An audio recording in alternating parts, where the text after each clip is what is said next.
Hello and welcome to the Ice Guys. This is the show that takes you into the world of the National Hockey League. Every game, every day, from a betting perspective.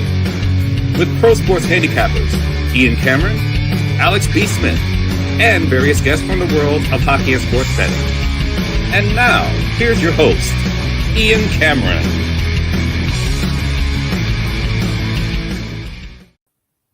Welcome to the Ice Guys, the final Ice Guys skate, if you will, of the year 2024. It's Tuesday, December 31st, also known as New Year's Eve. Another year in the books, another year winding down. And what better way to wind it down than hanging with us and talking about the last NHL card of the year, a huge one.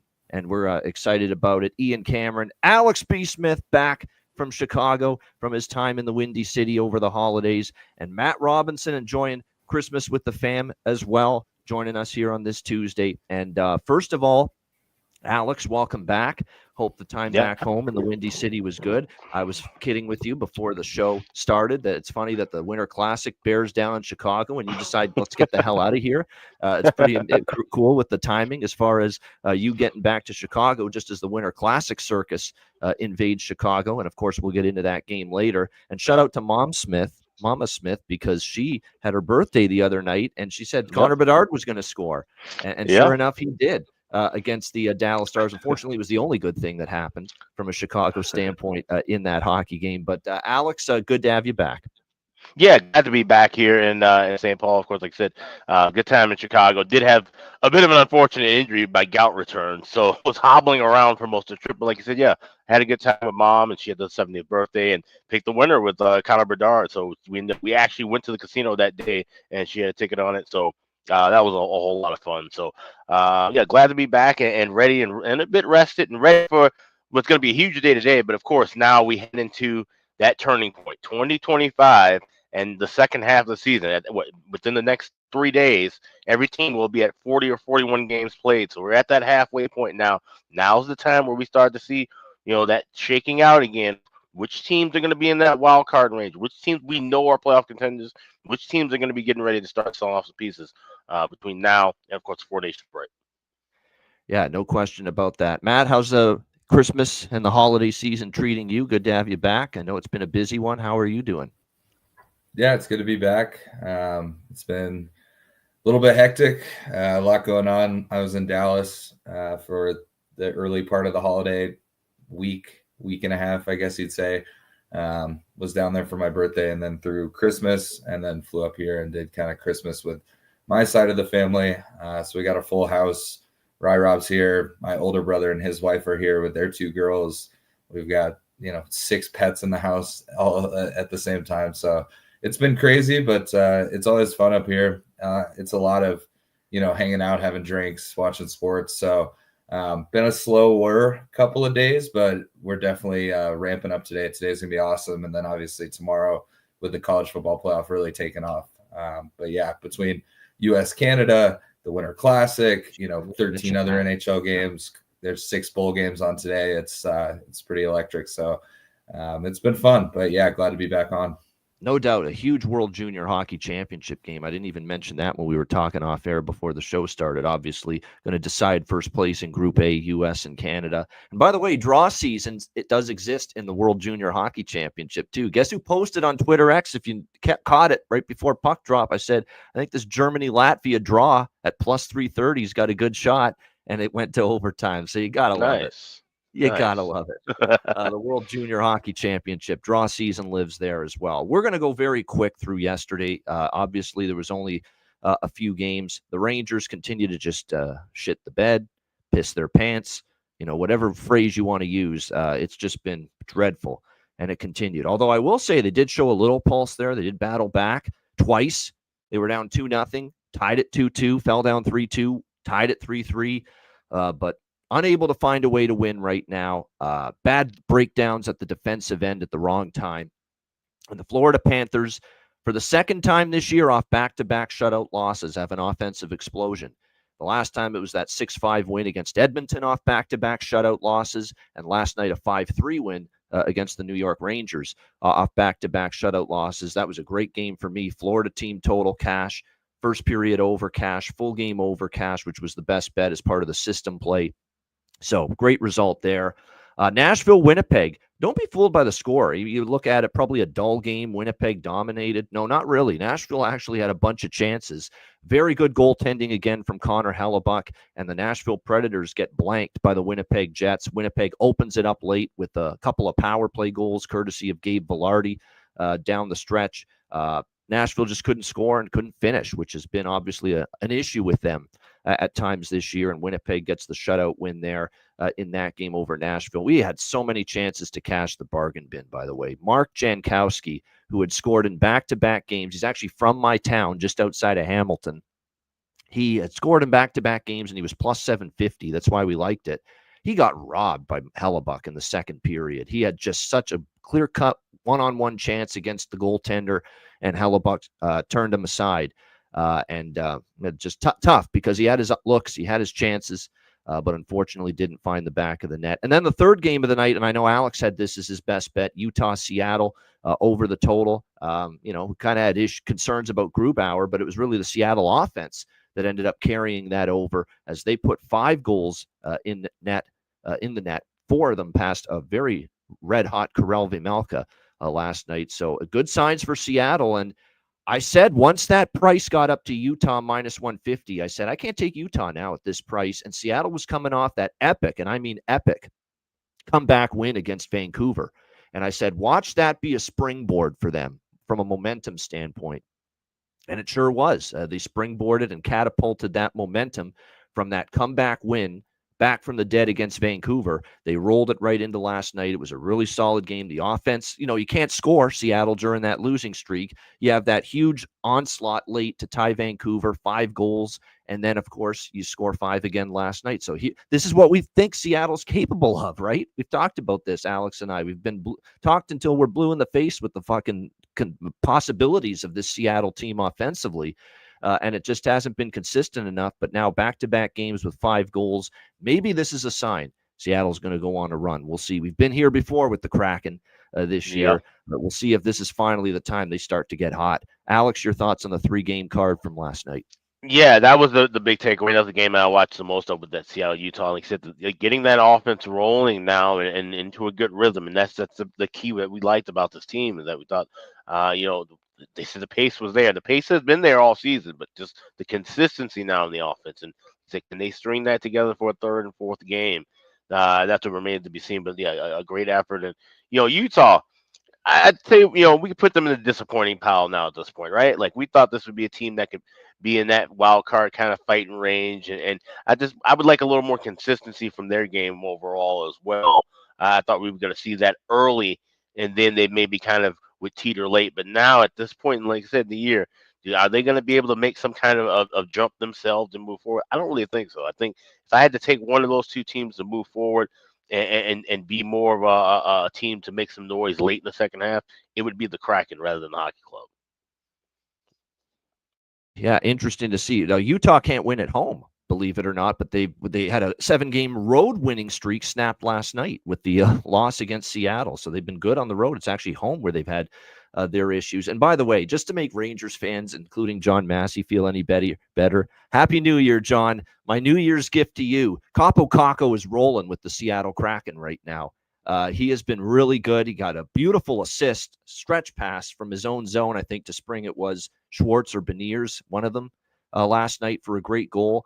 And 2 assists on the night last night for Kakko. What did I tell you? Watch him now start to get his game going in Seattle. Change of scenery, clean slate, fresh start. And we're kind of starting to see that from Double K there with the Seattle Kraken leaving that shit show that is the New York Rangers right now. Or actually not leaving, getting traded from that shit show that is the New York Rangers right now. Matt, your thoughts on last night? To be honest, I didn't really tune into any games yesterday. We had a lot going on at the house. So I knew today would be a big card.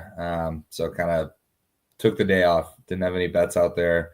And, no, it was only 3 games. So just was gearing up for today. So, yeah, no real insight from me last night.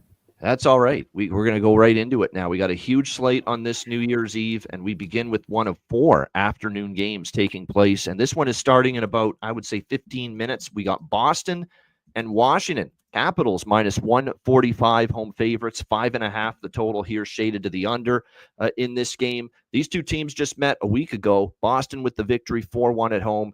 Capitals split the back-to-back over the weekend. They beat Toronto 5-2 Saturday. They had the Red Wings on a back-to-back. I really like Detroit Sunday in that spot.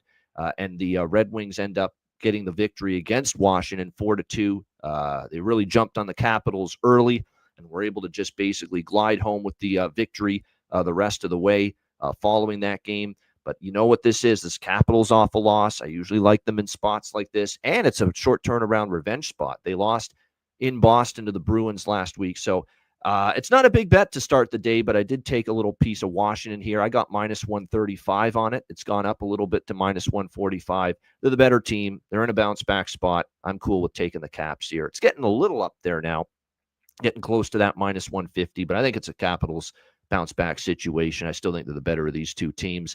I like the calls there from Cuban in the chat with Dowd and Vrana. If you're looking for value with player props for Washington, Dowd is starting to heat up. You know, he can go through these little stretches on the fourth line where he starts to heat up scoring wise. Boston, I would go with probably Geeky. Definitely he's been pretty solid lately for the Boston Bruins as far as giving them some offensive punch. Maybe Zacha as well. Maybe Orlov as well, maybe for this Boston or for in this game as well, because you've got certainly the former team angle in play here if you buy into that. So definitely something to note here as far as some goal props in this game. Definitely something to be aware of. Alex, anything you like here? Swayman and Thompson, by the way, confirmed goaltenders. Alex, what do you think here? Bruins Capitals. Yeah, everybody in the chat saying draw, and I would probably look at that because the thing that I kind of stuck out with me was Washington regulation. And I've been getting burned on some of these regulation money lines lately. A lot of those have actually been going into overtime. So if you like the draw, I'd maybe look at that direction. I'm going to stay out of this one and probably look for something live. Like I said, this price has gotten out of hand. No, Orlov's on Carolina. That was a brain fart. Because he played for both of the. Yeah, right. He's on Carolina now. See. No, Orlov. Yeah, no, yeah, but yeah. This is Washington. Obviously, Eddie Crocker burns the odd cake. Don't you realize that? Yeah. Yeah. Washington. I like their form. Obviously, this is a team that, and I actually will talk about it. I was going to talk about it a little bit later. Might as well talk about it now. I do have a Washington to win the East ticket at 7-1. That's something that I bet the other day when I was back in crossover into Indiana. The way that they played right now and the goaltending that they're getting, and like you mentioned, Logan Thompson. We talked about it when he was in Vegas. I said this guy has the potential to be one of these number one guys. I love that tandem of him and Hill together, and now he's really getting the shine, I think, with Washington. So I lean with Washington. This could go to overtime, but I'm just going to wait in the game, jump in and make some bets with it. Yeah, no doubt. That's not a bad idea. Matt, what do you think here? Boston, Washington. So I actually am on Washington regulation. So I do like the gut feeling, but it worries me that Alex said when he does take that, a lot of times it's going to overtime. But I think for me, if Washington had won last week against Boston, I could see this being a tighter game and maybe a draw. I think,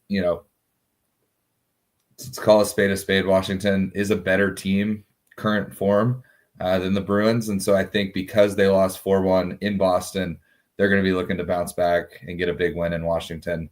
A similar type game, 4-1, 5-2, something like that. So I think they want a decisive win.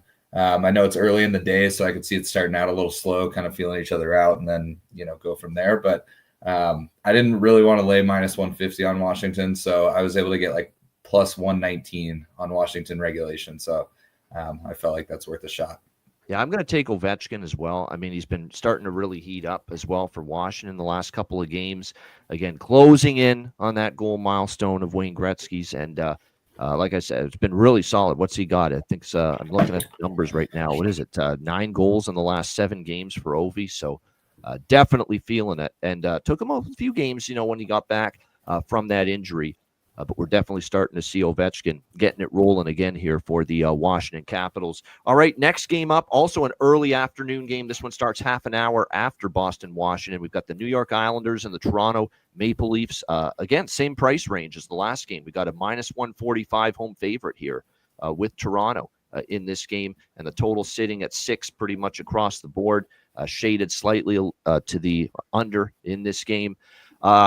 Toronto lost to the Islanders just recently at home to this Islanders team. Probably a nice bounce back spot, although I prefer the Islanders betting against them off a victory as opposed to off a loss, because they've been one of these teams where it's kind of off a loss. Sometimes they show up. Off a win, you definitely want to fade them, because this is a team, the New York Islanders, that has not been consistent one bit, throughout the course of the season. They're as healthy as they've been in quite some time up front. The only major injuries are Riley on the blue line. Simon Holmstrom's out as well up front, and Varlamov, of course, one of their two goalies is out. But other than that, they're finally healthy. Like Duclair's healthy. He's come back from a recent injury. And up front on the forward group, they're as healthy as they've been all year. For the Toronto Maple Leafs, still no Austin Matthews, as he's closing in on a return, but it will not be this afternoon. Pontus Holmberg and Oliver Lossum-Tossum / Ekman Larson both out. So there's going to be a couple of changes for the Leafs here on the blue line in this game. Well, one change with Ekman Larson out. Looks like Connor Timmins is going to be in the lineup instead with Benoit, Riley Myers, McCabe, Tanev, your blue line pairs there for Toronto in this game. Holmberg out. It looks like we've got McMahon, Domi, Robertson, Lorentz, Dewar, Reeves, your bottom six. Pacioretty, Tavares, Marner, Nyes, Kampf, and Nylander, your second line for the Toronto Maple Leafs in this game. I like Toronto a little bit here, minus, again, just like the Washington game. I'm on a couple of moderate-priced home favorites to begin the day. And the reason I like Toronto is, well, they lost to the Islanders at home, so it's kind of a revenge spot. They're the better team. They're off, obviously, a game against Washington. They weren't thrilled about it. If you watch that Washington game, they didn't play that bad, Toronto. 2 horrible goals early in the game given up by Matt Murray. And once again, a sign of why, we've got concerns about Matt Murray being the kind of goalie we trust at this stage of his career at the NHL level. Those were not good goals he gave up to the Capitals, and it kind of put Toronto behind the 8 ball in that game. Joel Woll is projected. Sorokin for the Islanders. Toronto bounces back. And an important thing to note is Craig Berube in his press conference yesterday was talking about how yesterday was the first time he's been able to practice with this team in like 3 weeks, like a full practice, because of how condensed the schedule has been, all the back-to-backs they've had to play in the month of December. So that's a good thing. That's a good thing for the Toronto Maple Leafs to finally have that practice under their belt for the first time in weeks, especially with all the hockey they've had to play. So you got a team that's been able to practice coming off a loss. So I like how it sets up here for Toronto. I laid -140 with Toronto, -145. As long as it doesn't get above -150, I like Toronto a little bit. I don't hate the draw either. Could be a close game, but I'm on the Leafs here to start the day. I am also going to sprinkle on an over by Fecta. Like, Toronto's suddenly an overrun right now, if you look at it. Consecutive games to the over. Their totals have been 6, 5.5. You can get 5.5 -130 at DraftKings. So this is also over by Fecta for me. Over 5.5, a little bit more on the full game, but that plus Toronto money line for me in this one. Alex, Islanders, Leafs. Yeah, I like the over by Fecta, but I'm waiting to play this in game. Like I said, we're getting cheap enough prices to where we could get, I think, plus money on the over 5.5 and at least plus 115, 120 on that over 1.5. So I'm going to be a little greedy and wait with the over by Fecta. You can play it now if you like, if you're not sitting around waiting to bet live early today. But also like the draw as well, of course. Islanders, Maple draws, just kind of automatic that I have at least some piece in pocket. It's not my favorite draw on the board, but it's one of them that I do have in pocket today. Yeah, definitely. A lot of multiple games last year, Islanders, Leafs definitely went to overtime. Something to keep in mind. I really do like, it's a combination of, certainly Robertson, McMahon, and Domi. Like, that's basically been, peppering the goal props with all 3 of them lately. But I'm definitely, and there's not bargain bin, obviously. It's plus 170 with him, but he's on fire right now for the Leafs, the former captain of the team, and now against obviously his old team, the New York Islanders, John Tavares. He's been excellent. There's no question. So again, not a great value, but I think pretty damn good chance he finds the back of the net here against the New York Islanders. He's not only in great form goal scoring wise, but obviously against his old team as well for this one. Duclair is always someone. Duclair and Pajot, I've talked about this for a lot with the Islanders. They'd be the 2 I'd be looking at for props on their side. Matt, anything you like here? Isles, Leafs. Yeah, I'm on the over by Fecta as well. I like goals in this game. And I do lean Leafs to the point that I think I'm going to jump on Leafs team total over 3.5. They've got a good power play. You know, it's been better. I know it's not, a top 5 in the league, but the Islanders penalty kill is the worst in the league. So I could see Toronto getting a couple of power play goals tonight. I could see this being like a 5-2, 5-3 type game. So like the over by Fecta, and I'm going to take a shot with Leafs team total over 3.5. I think it's like plus 115. Yeah, definitely. I think the team total for Toronto is not a bad option to go with here either. All right, another matinee affair. This is a real early game on the West Coast. This is a noon start time in Las Vegas in Pacific time zone. You've got Montreal and Vegas. The Vegas Golden Knights, big, huge home favorites here. We're looking at minus 250 in this game. The total 6.5, pretty much across the board in this one. You've got a Vegas Golden Knights team coming off, obviously a solid victory against Calgary on Sunday. You won't believe who was at that game, believe it or not, on a Vegas trip. A friend of the show, Kyle Bond, was at that game, Nice. Flames and Golden Knights, Nice. on Sunday night at T-Mobile Arena, and Vegas got the job done in that game. Will be probably, he was saying to me he might be have some time to come back on the show in the new year. So looking forward to him getting back on the show once again with us. But yeah, Vegas gets that win against Calgary. But Montreal rolls in here coming off a very, very impressive weekend in the Sunshine State. I mean, with what they did against the Panthers, shutting them out 4-0 in the NHL debut in net of Jakub Dobiš. Very, very impressive to get that victory. And then you follow it up with a 5-2 victory against the Tampa Bay Lightning. Now, granted, Tampa Bay was in a kind of a flat spot, and I loved Montreal in that spot on Sunday against Tampa. Starting a road trip after that game, Tampa also kind of helped Montreal's cause. There was no Jake Gensel, who was a late scratch for Tampa Bay on Sunday. But nevertheless, you got to give Montreal credit for those back-to-back wins. Now they try to continue this Dragon Slayer, if you will, mentality of theirs, where they're stepping up in class and getting the job done against some of these better teams. Can they do it again here? Aiden Hill and Sam Montembeault are the goalie projections here. We'll have to wait and see on this. Because I was on Montreal against Tampa, I cashed, so we got a little money to play with because of those victories. I'm going to give them a shot here, Montreal, believe it or not. Plus 200, split with team total over 2.5, which is a very solid price in the it's a very cheap price, actually, minus 105, minus 110 for Habs team total over 2.5. Splitting that up with, I got as high as plus 216 with the Montreal money line. These are the same two bets I went with against Tampa on Sunday with the money line / team total split. I also like over by Fecta here with the first period over and full game over. I got 6 with the full game over. It's gone up a little bit since then, but these two teams have a strong over series history.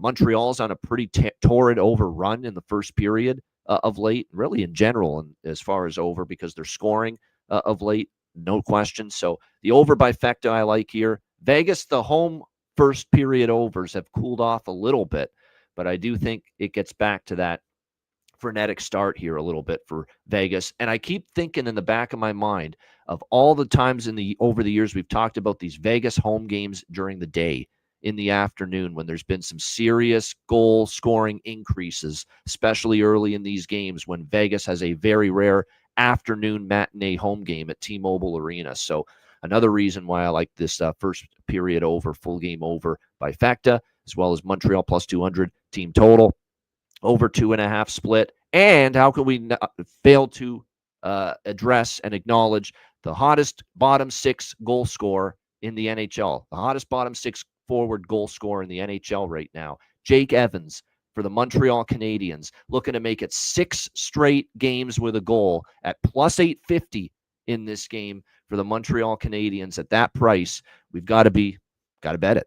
Just have to. I mean, he's going for a 6th straight game with a goal. We're getting just an incredible price once again with it, as high as plus 850 at Caesars. Got to rock with it. Simple as that. He's looking for a 6th straight game with a goal. So we'll see how it plays out. What do you think here, Alex? Montreal, Vegas. Yeah, it's that time of year where we're starting to see quite a few guys. I remember with Noah Cates in Philly, we're seeing a few of Yep. these guys who've had these streaks. So definitely, if you jump on them and you're on them, you're right. I'm not gonna. I think I've been missed the boat with that one, so I won't be betting that. But I have the first period over, and I laid 140. I think that's a fair price. Like I said, this is one I don't want to wait around for. Like I will with Toronto and the Islanders. I bet this one early because I think, like I said, with Montreal 8-2, the last 10 of the first period over. Vegas, like I said, high propensity to get early goals in these early games and at home. And but I just don't want to. Even though, like I said, Habs plus 200. If this was a night game and if this was a different night, maybe I would be rocking with the Habs here. But it is an early start, and you're in Vegas getting ready for New Year's Eve, and you don't play again until Friday. If the Habs get down early, this game could just be kind of lost. They could maybe be foreshadowing what they're planning to do later this evening. So that's the thing that kind of worries me about the money line. So just the first period over for me in this one. All right, good stuff. I like Brett Howden too. Brett Howden for Vegas has really started to get going offensively for them of late. I like Olofsson. Olofsson, since he's been put with Jack Eichel on the top line for the Vegas Golden Knights, I think that is that's been a nice combination. They have chemistry and continuity and rapport from their days together in Buffalo, where they also played on the same line together years ago. So no doubt, yeah. Nick Suzuki does. That's the team that traded him to Montreal years and years ago, way back in the day, Nick Suzuki. And he does it is pretty crazy how often he scores when he plays Vegas. So Nick Suzuki probably is worth a look here on the Montreal side as far as a goal prop is concerned. I like Brett Howden as well. Like I said, he's been heating up, and also Olofsson on the Vegas side as far as goal props in this game. Maddie, what do you like here, Montreal, Vegas? Yeah, to be honest, this was going to be a pass game for me, but I do like that first period overlook. Alex, every time I watch Vegas play a day game, the one that I recall most recently was Nevada Day against Ottawa.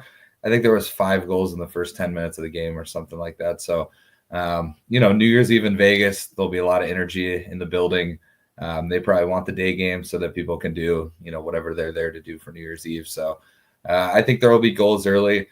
I would not lay minus 250 on Vegas ever, really any NHL team ever. So my lean would be Montreal if I was going to take a side. I do think they're in a good form, and, to get plus 200 or more, is not a bad look. I do like that Montreal, team total over 2.5. But I think for me, I'm just going to be on the first period over in this one. There's a big card, so I don't want to, I don't need too much volume on every game. Yeah, I get it. It's these are the cards where it seems like it's hard for me to always I end up even on the on days like this, I go from like maybe 60 bets to 40 bets, and it still feels like a lot. But yeah, it's not easy for especially a high volume guy like me to trim it down on a day like this. But sometimes it's not the worst idea to do that. All right, next up, it's the game that's certainly going to get the most hype, the most attention today in the NHL. TNT in the States, Sportsnet in Canada, nationally televised, of course, the annual Winter Classic, which for the first time is being contested on New Year's Eve instead of New Year's Day. I believe this is a first-time thing where we have a New Year's Eve Winter Classic. St. Louis Blues, Chicago Blackhawks, Wrigley Field in Chicago. We've got St. Louis minus 140 road favorites, 5.5 being the total here in this game.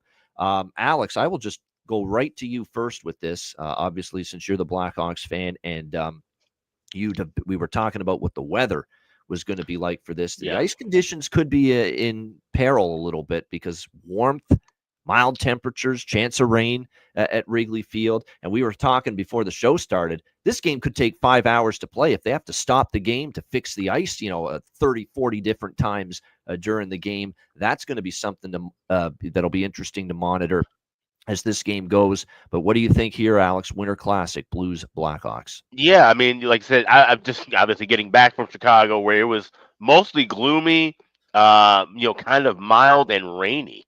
And it definitely was not seem like the conditions you'd want to have for a game like this today. And of course, when you talk about Wrigley Field, for those of you who bet baseball or watch baseball, you know about the winds blowing in as well.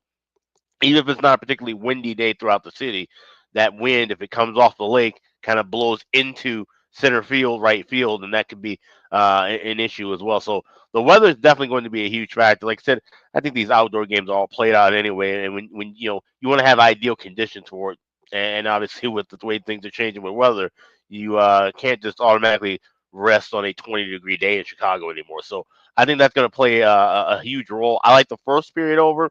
I do not like the full game over, and I spread around some goal scoring props because I think that's just going to be the best way to attack this. This could be a game where things get messy, things get sloppy.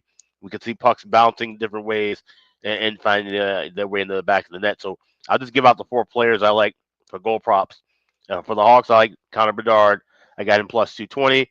Alex Vlasic, who I was on last game, I'm going to ride back with him. Any defenseman I think was live in this game because, like I said, a shot from the point, something bounces off the ice, deflects off of a stick and goes in. The puck gets lost in the lights later in the contest. So there's a lot of variables where I'd be looking at any defenseman, but Alex Vlasic at 11-1 is one that I bet. And for St. Louis, Brandon Saad moving up to the top line, going back and playing against his old team, Chicago. He was a Cub fan as well, so I'm sure playing at Wrigley Field will be special to him. Plus 330 with that, and Robert Thomas as a guy who's been scoring as well. So that's just the way I'm looking at it. First period over, then goal scoring props. Not taking a side. Don't like the draw here, and don't like that full game over because, like I said, we don't know what we're going to see with this weather and the rain. If the ice is going to be able to hold up, and if there's going to be a lot of stoppages that could disrupt the flow of this contest. There you go. That's a good breakdown there. I'm on the Blues here, -1 for another, a decent-sized favorite that I'm on. We'll see how these go throughout the course of the day, but I just feel, St. Louis and some pretty, all St. Louis's losses under Montgomery, their recent losses, have been to pretty good teams for the most, until Buffalo. But now you've got them off that Sabres loss, bounce-back mode. And certainly, unfortunately for you, Alex, teams have been using Chicago as a team to bounce back against of late. So, I do like St. Louis a little bit here, -140. Again, not a best bet or anything, but I'm on the Blues here a little bit. I do like the Bedard goal prop. He's starting to heat up. He's going to want to find the back of the net here in Chicago at Wrigley Field in this game. I'm going with Holloway, of course. How can we not on the St. Louis side of the equation? And I don't mind those looks, Kyrou and Robert Thomas and Neighbors. The prices aren't the best, but I couldn't argue with that. And Neighbors is showing signs of, I think he might be about to go on a bit of a heater for the St. Louis Blues. What do you think here, Matt? St. Louis, Chicago, the Winter Classic. Yeah, very excited to watch this game, but not a lot betting wise.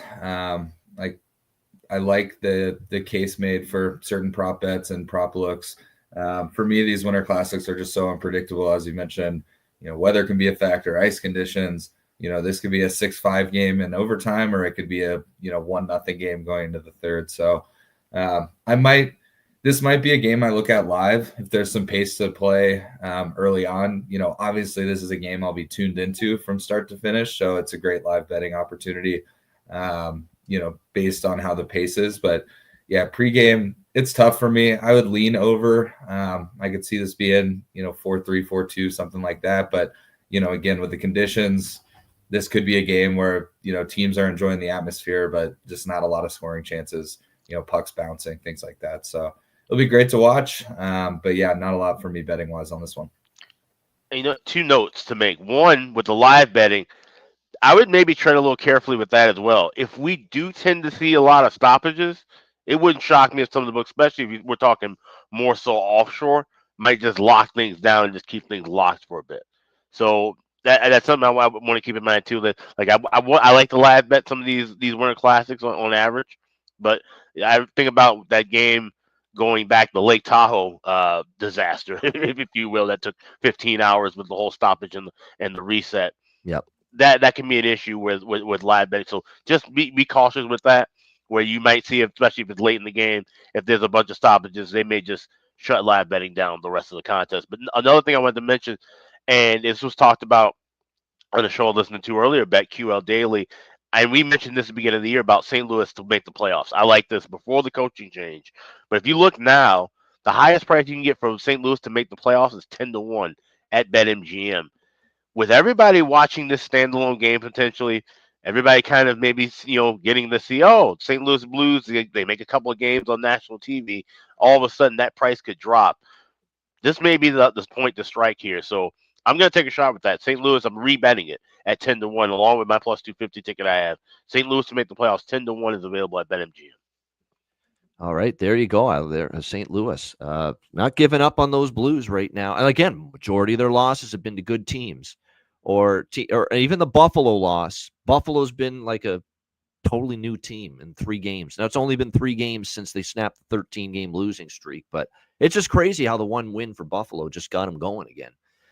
And we'll get to Buffalo later because they are on the card later on. But as far as this game goes, like I said, Blues and a couple of props I'm interested in for the Winter Classic. Okay, that's the afternoon games. Rest of the games are at night. And a lot of them are at 8 Eastern. This is the first of 7 games that all begin at 8 o'clock p.m. Eastern, 5 p.m. Pacific. Philadelphia, San Jose. Philadelphia minus 170. Road favorites, 6 being the total in this game. Like with most Philadelphia Flyers games, it is not the easiest decision right now what to do with the game. We're going to have to wait to see who's in net, really, for both sides in this game. Because if it's Ersson versus Askarov, those are the 2 goalies that are the preferred goaltenders for these teams. That being said, we've talked about Ersson. He's not been the same since the injury, but he was better the last time we saw him against Anaheim. He played pretty solid in that game. We'll see if he can continue that. If it's Kolosov, if it's Kolosov and or Fedotov for Philly versus Georgiev, this is a slam dunk over for me. 100% will be on the over in this game. But I'm waiting to see what the goaltending situation is for both of these teams before moving on it. I'm kind of interested in San Jose at this price. Plus 150 a Philly, on the road again here after obviously getting the victories against, or actually they blew it against LA. So we're going to see if they bounce back from that, but we'll have to wait and see. But again, I've got the over circled for sure. If we get Georgiev in net for San Jose, probably if Georgiev's a go for San Jose, I'll probably be on the over anyway. But I'll certainly really like it if we get someone other than Ersson in net for Philadelphia as well.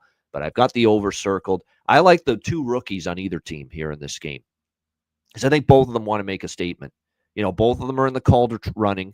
Mishkov for Philadelphia, obviously Celebrini for San Jose. I think both of those players have a good chance here maybe to find the back of the net here going into this game. So, like I said, I'm very interested in the rookies for both of these teams finding the back of the net with Mishkov on the Flyers side and obviously the great Macklin Celebrini here for the San Jose Sharks. I bet Celebrini to win the Calder about a month ago at plus 600. I'm pretty sure that value is long gone on Celebrini. I'm sure the price has adjusted significantly since then, but he's definitely the favorite at the moment, Celebrini. But don't count out Mishkov because while Tortorella is still frustrated with how he plays defensively at times, which has got him benched on occasion, the offensive skill set, you can clearly see it's there for the Russian, Matvei Mishkov. He's been very good, and what a nice offensive night he had, albeit in the losing effort against LA the other night. What do you think here, Alex? Flyers, Sharks? Yeah, and that's the problem, right? If you want to bet Michkov, you can't trust Tortorella to consistently put him out there. Yeah. So yeah, he has to really double down on the times when he's out there. He's instead of 1 goal, he's got to get 2 goals. Instead of 2 points, he's got to get 3. You don't want to really be in that spot. So yeah, Celebrini, like I said, that's a solid bargain for that. I'm gonna wait and play this live if I play anything at all. Like I said, definitely need to wait on the goaltending matchup. These are probably the 2 most important teams in the league right now to wait on for goaltending. So with that being said, yeah, not much to say here other than just kind of watch a game lately. This will be, like I said, the earlier evening game. I'll be watching to see if I jump in, it'll be anything live.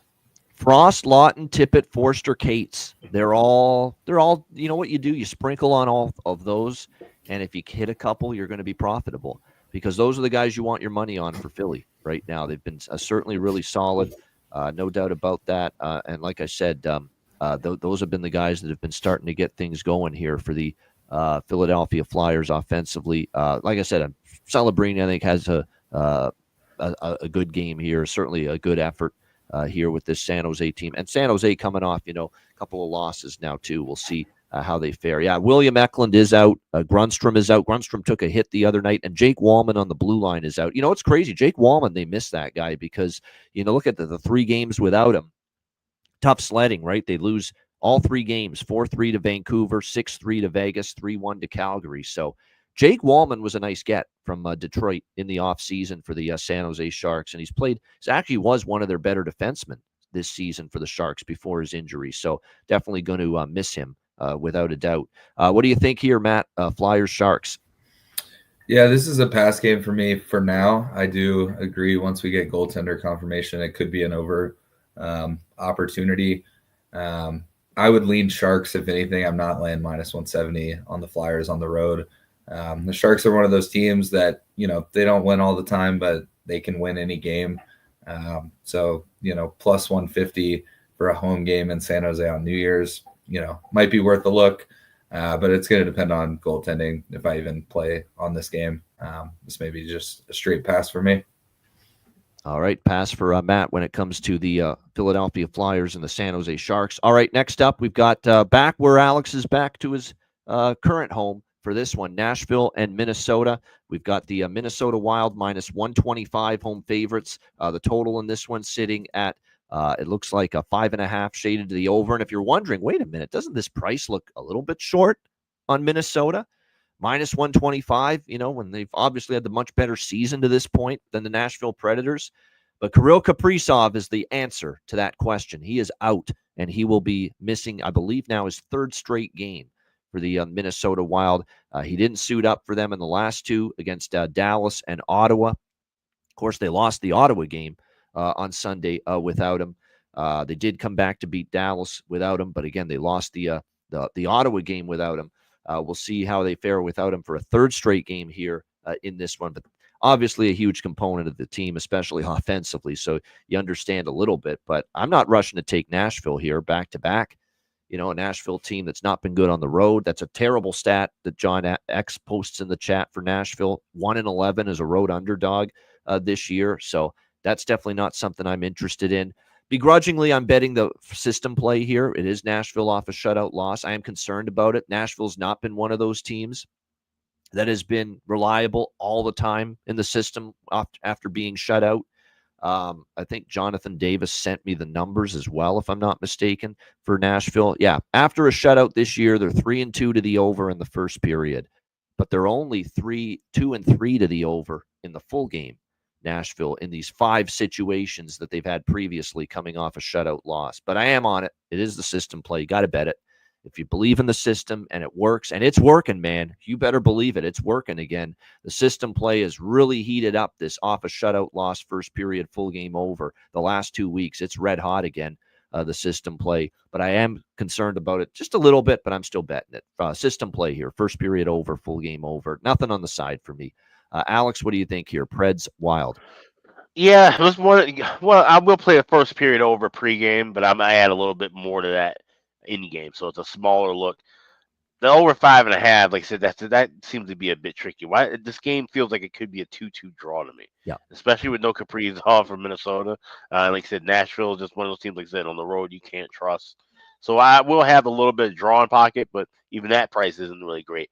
Plus 310. So this is a game playing it small. First period over. We'll add a little bit more in game, and we'll have a little bit of draw in pocket as well. No doubt. Yeah, I like that. Yakov Trenin for value from Cuban Wayne Gretzky, former member, former team angle in play there for Yakov Trenin in this game, of course, currently with the Minnesota Wild, but used to be with the Nashville Predators. And I'm coming back to he's not my bargain bin today, just so you know, but I'm going to bet Mark Jankowski again. He had his two-game goal streak snapped last night, but man, he had the chances, and he got absolutely stoned by Hellebuck on one of the chances he had in the second period last night. And he's making things happen. He's using that big frame, going to the net. This has become at least for now, how Matt Robinson bets Stefan Nason a lot from his town of Plano, Texas. This has become my Stefan Nason here, Mark Jankowski from my little town, Dundas, Ontario, right outside of Hamilton. So we're coming back to Jankowski because that's often the way it is. You had the chance the night before and you bet the player to score. He doesn't. Sometimes the next night he does. So we're not abandoning ship just yet on Mark Jankowski here for Nashville. Matt, what do you think here? Predators, Wild. This is a tough game. Obviously, Minnesota with some injuries. Kaprizov is definitely a big factor. Nashville, can't trust them, especially at basically a pick 'em price.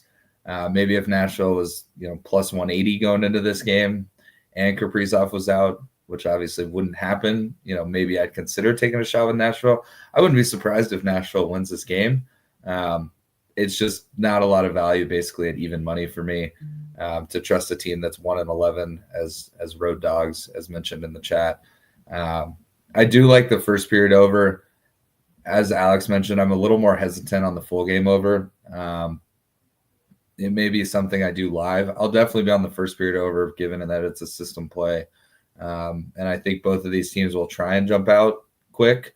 But I think it could get low and slow. And then, Nashville's not really in contention. So Minnesota, if they go to overtime with Nashville, they're not super worried about giving them that point. They're not somebody that's really neck and neck with them.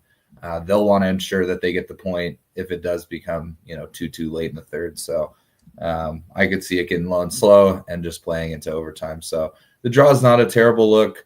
I just don't know. And I can't trust Nashville. Minnesota, has played well in games without Kaprizov and played really poorly. So I don't know which Minnesota is going to be out there. So probably just a first period over for me here. All right, first period over for Matt. We move along to Carolina and Columbus, from one system play to another.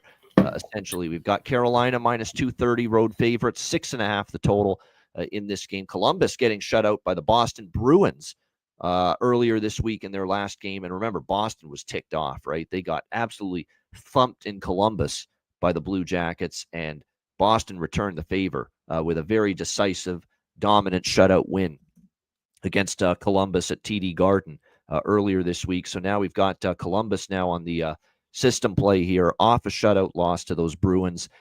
Carolina, meanwhile, they snapped a mini 2-game losing streak, back-to-back losses they had to the Preds and the Devils, and they beat New Jersey in the rematch at home 5-2. 3 straight overs for Carolina. This has been a weird series history where the games in Carolina between these two teams, Blue Jackets and Hurricanes, they've all gone under. Every single one of them in Carolina has gone under. But this game is in Columbus. And you look at the games in Columbus, nearly every one of them has gone over the total. The games in Columbus, 5-4, 6-3, 4-2, 6-2. The final scores of these recent games here in Columbus. And we know Columbus scores more goals at home. We also know Columbus is defensively very, very erratic one night to the next.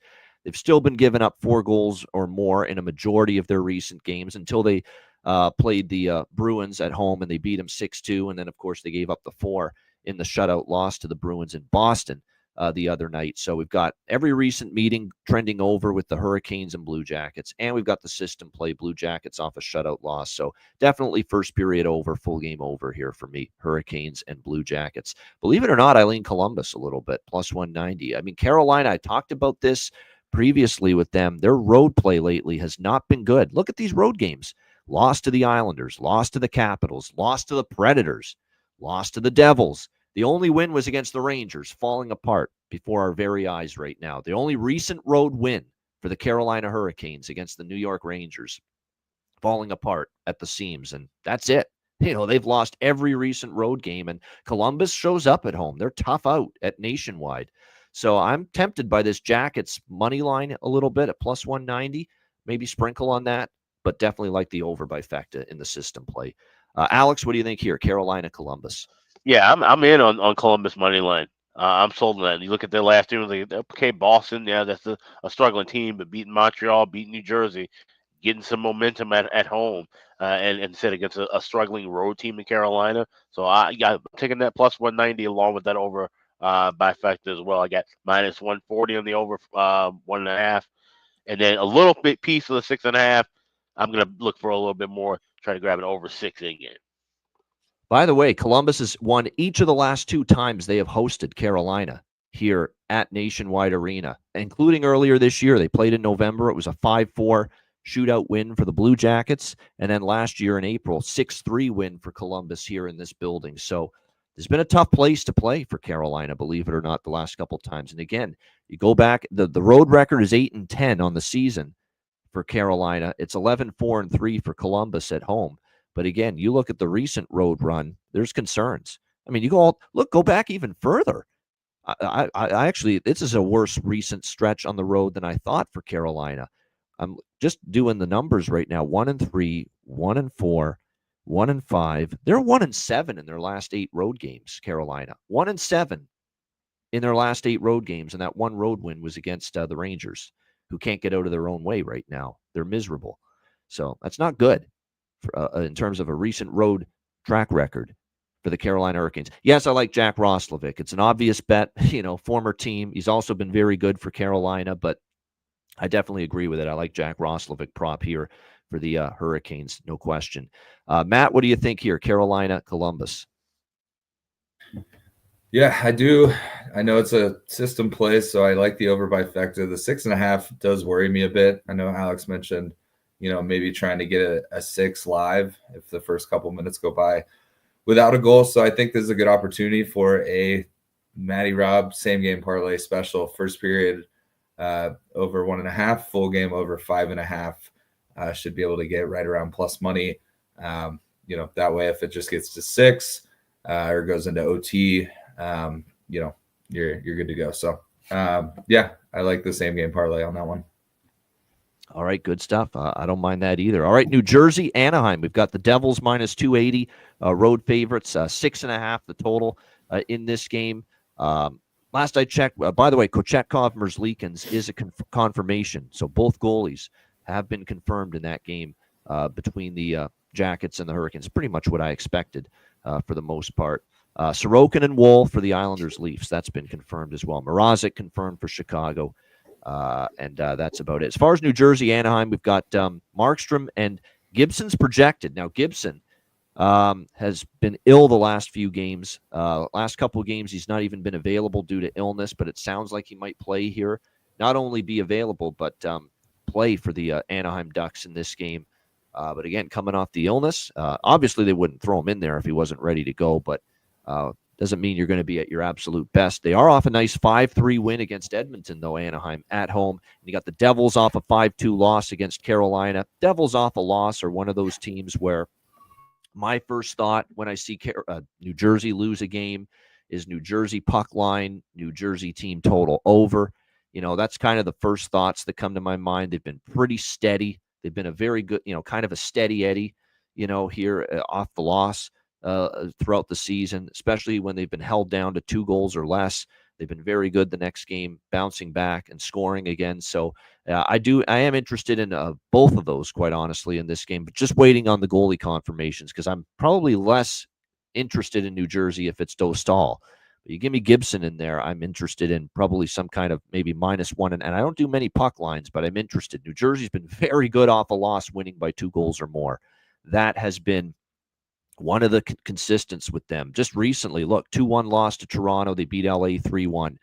4-2 loss to Columbus. They shut out Pittsburgh 3-0 the next game. They've been very good off a loss, winning by margin. So Devils puck line, I'm interested. Devils team total over, I'm interested. Just waiting to see who's in net. We'll get to Alex in a moment. Actually, Alex is passing on this game. So, Matt, what do you think here, New Jersey, Anaheim?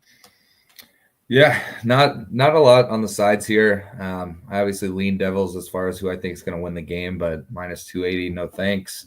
I saw someone mention in the chat, Stefan Nason was not drafted by the Ducks. He was actually drafted by Ottawa and then traded to the Ducks in the Bobby Ryan trade. But nevertheless, he wasn't there long at Anaheim, though. Not very long. Yeah. And he spent a lot of time in the minors. So probably not the greatest experience as far as his past teams that he's played for. So maybe there's a bit of a chip on his shoulder, but I do love Stefan props tonight. It's Tuesday. That's obviously good vibes, but it does look like he's back up on the top line, according to Daily Faceoff, and he's still locked in on that first power play unit. So I like him. Goal prop, assist prop. I'm not sure. The highest I'm seeing is like 275. So I don't know if we can. We'll see if Ian can work his magic and find him somewhere plus 300 or more to be potential bargain bin worthy. But either way, I think his goal and even his assist or point props are definitely worth a look, given it is a former team but also just because of where he's playing going into the game. So I don't think there's a lot for me here, sides and totals, but I definitely will be on Stefan props, given that it's a Tuesday. He's playing a former team and he's playing on the first line. So, yep, you're muted. Unfortunately, I can't work the magic for you. BetStamp, by the way, is what works the magic for me, and best I can find as well is plus 265 with Stefan Nason right now. But I agree with Cuban as far as Paul Cotter for the New Jersey Devils. This is a guy that was on fire to begin the year. He couldn't buy a goal suddenly the last several games for New Jersey because he was red hot to start the year. You know, incredible. Like he scored 8 goals, but many of them were like in October. You know, he started the year with what, 6 goals in the first, or 5 goals in the first 8 games of the year for the New Jersey Devils, and he had just the 1 goal since. He was on this ridiculous funk, hadn't scored since November the 12th until he scored against Carolina the other night. And sometimes you just need to see that 1 goal go in, and your confidence starts to come back once again. So I like the Paul Cotter look there for New Jersey as far as a goal prop in this one for the Devils. Nason, of course, we talked about. Cutter Gauthier is the one for me on Anaheim. He scored against Edmonton. We know the laser-like finish that he's got. He's got an incredible shot, you know, and if that becomes more prevalent moving forward, you know, there's certainly a chance that he's going to be very dangerous. And if he keeps that, it gets, you know, he's had obviously a big adjustment at the NHL level. It has not come easily or quickly for Cutter Gauthier, but we know the potential is there to explode any given moment. So plus 460 for Cutter Gauthier to score a goal for Anaheim. I am interested in that as well. All right, Pittsburgh, Detroit. Red Wings minus 120, home favorites, 6 the total in this game. I think we're going to bet the Red Wings one more time here. You know, they finally get their first win under not finally, it was only their second game under Todd McClellan. But, you know, the Toronto game, we talked about this on Friday's show. That's the problem with making a coaching change like Stevie Yzerman did over the holidays, because there's this ban on the teams, you know, practicing or doing anything, any communication over the holidays, unless, of course, you're the Dallas Stars, Matt's team, who got dinged for it and breaking the rules there over the holiday season. But you're not supposed to. And so Todd McClellan gets hired. He only meets the team for the first time Friday, the day of the game against Toronto, and that's the game they lost. And you could tell it was just out of sorts. Everything was happening so quickly. Then they got finally a full practice, full video session under McClellan on Saturday after the loss to Toronto, and they bounced back. They played a hell of a game against Washington. I thought that was one of the best games I've seen the Red Wings play in a very long time. They came out, they jumped on the Capitals early, who were on a back-to-back, and they ended up winning that game by a score of 4-2. Now maybe a chance to build a little confidence back, build up the confidence, build back the confidence of this team, which Todd McClellan says is what they're focusing on against obviously a very erratic, schizophrenic, inconsistent Pittsburgh team. Pittsburgh off a loss. Sometimes you can be fearful of betting against them, but they're off the win against the Islanders on Sunday. They're a team that's not always easy to trust to win 2 in a row. So I like Detroit here, cheap price, minus 120, getting a little confidence under their belt with that win against Washington for McClellan here. Red Wings minus 120 for me. I certainly lean over with this series history. Pittsburgh, Detroit's had a lot of high-scoring games for the most part between them.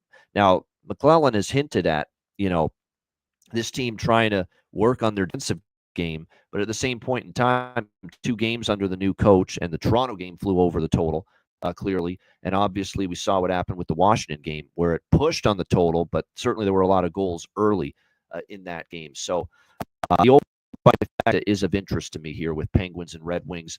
Alex, what do you think here? Pittsburgh, Detroit. Yeah, small lean on the over by factor, but what I like more is the draw. I grabbed the plus 325 this morning, and I also took a shot with the 3-3 correct score, plus 1,300. So I will end up having the first period over and full game overs in pocket, but once again, playing it small pregame and adding more on in-game. And like I said, yeah, I obviously lean toward Detroit. I just, you know, Pittsburgh's just a team that I've had such a bad read on for most of this year. And like I said, if we're going to ride anything, it would be this is now the time to try to ride that coach bump off of the win. If Detroit's going to get anything rolling, they need to do it. They have to beat these kind of middle tier, bad tier teams. So it'd be imperative for them to get the win. But I think it goes past 60. So I'm taking the correct score after 63-3, along with the draw, along with the over by factor. Yeah, that's an interesting stat, Jonathan. 12-1-3 the last 16 games for the Red Wings on New Year's Eve. Yeah, it's just that's a big deal. Yeah. Some cities, like here with Minnesota, Yeah. like Detroit, there's some cities where they take it's a big deal to have a New Year's Eve game. So I like hearing that because I like Detroit in this game. So you give me a stat like that to back it up. I'm happy about that. So, yeah, I like Detroit. I'll probably do a little team total over on Detroit as well, but probably a little more of the percentage of the bet on the money line for me with the Red Wings here. Matt, what do you think? Pittsburgh, Detroit.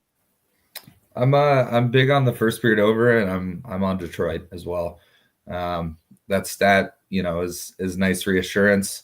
As Alex mentioned, some teams just regularly have home games on New Year's Eve. I know Dallas has done it every year that I can remember outside of the year they hosted the Winter Classic, and it's always a big deal. I know Jason Demers mentioned it when he was on. That was always a game that he had circled on his calendar when he was on Dallas. It's just there's certain cities that New Year's Eve is a big deal. They get rowdy, the energy's high, so especially these night games. So I think Detroit is definitely worth a look here.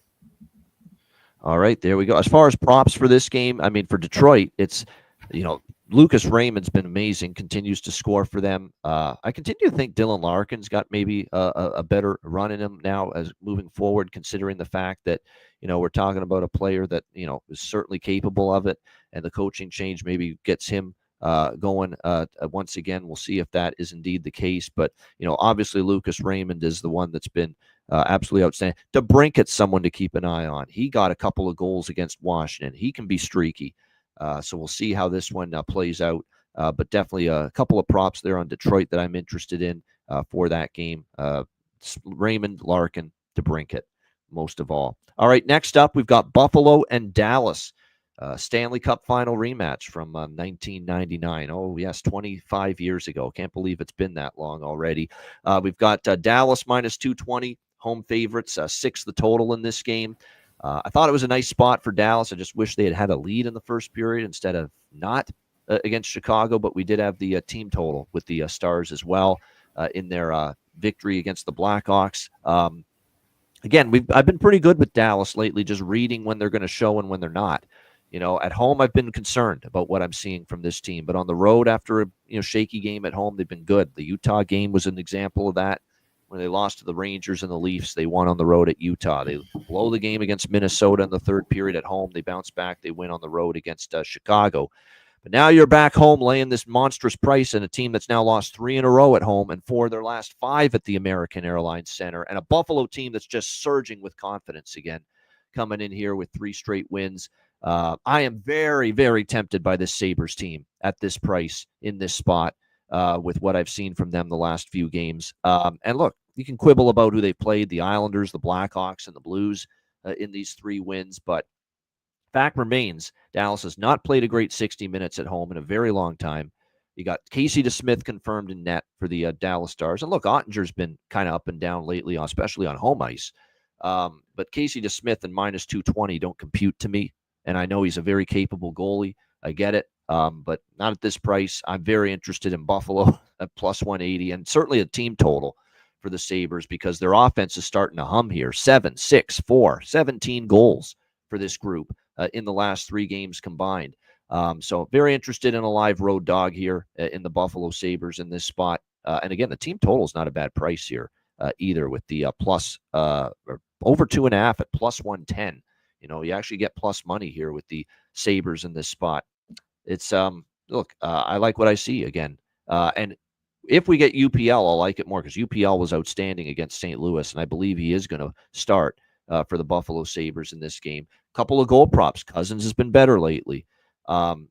Benson, talked about him. And how about all of a sudden that shot that we've been waiting on? This guy was in the tank offensively, especially during that 13-game losing streak. But how about come all without, come all within, you'll not see nothing like the mighty Jack Quinn.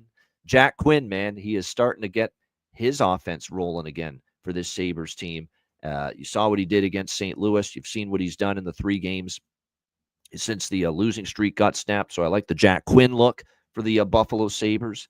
Uri Kulik here for the Buffalo Sabres as well lately has been someone that's been picking up and chipping in down the lineup a little bit for the Sabres. So like I say, there's a couple live goal props here for the Buffalo side. For Dallas, because I don't think Buffalo is going to blank them by any stretch of the imagination. I think Dallas, when you look at it, I love Dodonov right now. He's been moved up the lineup. He's been producing right now for this Dallas team, given the spot he's at, playing on that top unit. I think Evgeny Dodonov, player prop number one for sure for me for the Dallas Stars in this game. Because it's a Dallas Stars game, we'll start with Matt on this one. Matt, what do you think here for your Stars taking on the Buffalo Sabres?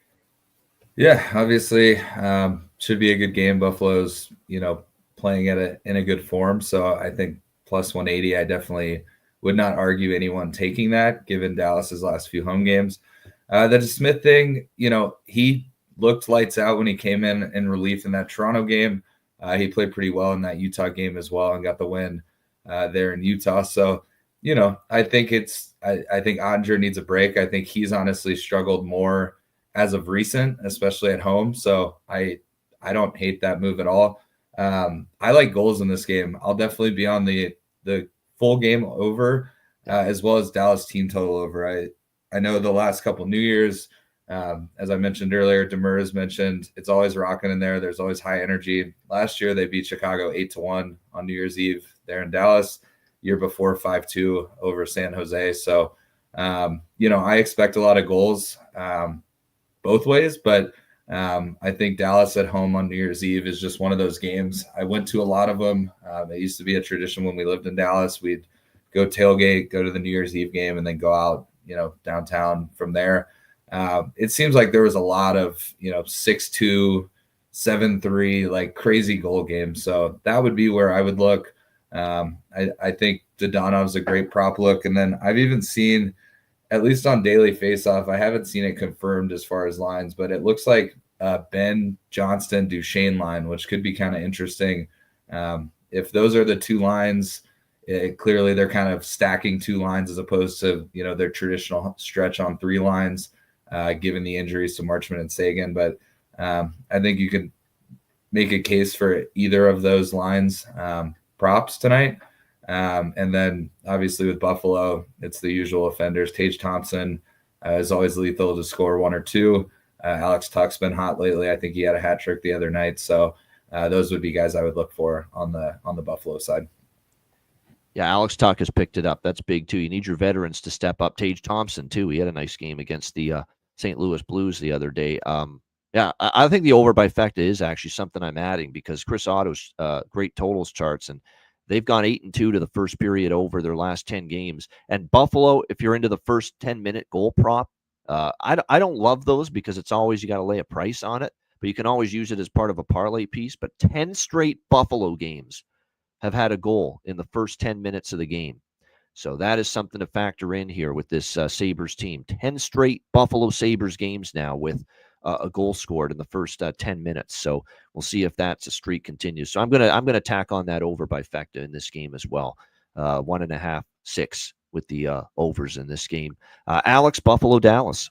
I'm going to go one higher. I'll go over trifecta. Give me both teams to score right. along with that first period over and full game over. Just kind of keep it simple with that. I think that we see goals here. Like I said, Smith, he's not Ottinger. Yeah, he has his moments where he can play well, but he has moments where he can struggle at times. And Buffalo getting the offense rolling, I think there'll be goals going in.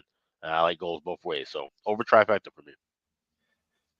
No doubt. And like I say, Buffalo's been – that's the thing about Buffalo. Buffalo was a good over team when they were losing because they were just giving up 4, 5, 6. And now they're scoring. They're giving up less, but I think Dallas is going to score more than the one goal the Islanders scored, more than the 2 goals Chicago scored, and more than the 2 goals St. Louis scored against the Buffalo Sabres. So I think both teams contribute pretty nicely here to the goals and the total here in this game with the with the Sabres and the Stars. I've got the Jets on the mind because they're our next game, and it's a good one. Winnipeg and Colorado. We've got Colorado minus 210 home favorites. The total is, this actually was a total that was, I believe, very briefly 5.5 with heavy juice. went up to 6, and now it's 6.5, and it's juiced to the over now at 6.5. And I think it's the fact that people, once they saw Connor Hellebuck started last night for Winnipeg against Nashville, they knew Eric Comrie was going to get the nod here for the Jets tonight against Colorado. And you know what I think this is? It makes kind of some sense now. Hellebuck's not been good against Colorado. This is one team that's kind of been a bug. We know the playoff series was a disaster for Connor Hellebuck last year for the Winnipeg Jets against Colorado. So maybe they feel just a little bit, give the young kid Eric Comrie a chance. But as we said yesterday, Comrie's numbers haven't been great. He's given up at least 3 goals, in 5 or 6 straight starts. So we'll see how he fares here in this one. But my first thought is Colorado team total over 3.5. I'm interested. I do like that, actually. That is a play. Colorado team total over 3.5. This one, I don't love the first period over. I like the full game. I do like the full game, but just the full game. I'm not doing a bifecta here with this game. But I do like Colorado team total over 3.5, minus 120, and also the full game over. I think a tough spot too, Winnipeg. It's never easy when you get the Avs back to back, and you play them, traveling in when you played the night before, and certainly that's the case here for the Winnipeg Jets. Blackwood in net here for the Colorado Avalanche. Look, it's been a great story. He's been very, very good here in these first few starts. There's no question. Now, I wouldn't have rushed him to pay the 5-year extension like Joe Sakic did after such a small sample size, but I guess that's how bad Georgiev was. He scarred them for life. That, hey, any goaltending other than Georgiev looks like Marty Brodeur reincarnate in comparison. So they see that Blackwood's just been absolutely phenomenal, and they said, let's pay the man, even though it's only been a handful of starts here with Colorado. But he has been excellent. There's no denying that. 2 goals or less given up in each of his last 5 starts going into tonight. A 4-1 record with a 1.82 goals against average and 940 save percentage for Mackenzie Blackwood in his last 5 starts. We'll see if he can carry that over here. Good test against this Winnipeg team, especially the way the Jets' power play has been rolling, which is why I favor more of the Colorado team total over in this game rather than fully banking on Winnipeg to produce. What do you think here, Alex? Jets, Avs. Yeah, this is gonna be a pass for me on this game. There's a lot of stuff on the board, and this game doesn't really stick out to me. Like I said, that move made sense. 5.5 to 6.5 with Comrie being in net, and like I said, with that contract, made me absolutely laugh. With obviously, you want to lock up Blackwood. I think he's going to be a good fit with Colorado. He has been obviously in the first few games, but 5 years was crazy. Looks like Sakic is going to be doing the same thing in about 2 years from now, honestly. But for right now, he's in good form, and I can't back Comrie and the Jets at plus 170. So it's a complete pass for me. Yeah, it's one of those deals. I can absolutely back Winnipeg at plus 170, but spot back-to-back on the road, back-to-back going on the road, the thin air, the altitude, Comrie and net, Blackwood playing the way he is, it's tough. It's tough. To me, there's a reason Winnipeg's plus 170 tonight. With the great season, obviously, but very, very tough spot, and no telling what you're going to get from Comrie right now at this point in time. What do you think here in this one, Matt? Winnipeg, Colorado. Yeah, it's going to be a pass for me as well. I lean Colorado. Minus 210 is not worth it to me. Even their goal total over 3.5. I'm seeing it like minus 130, minus 135.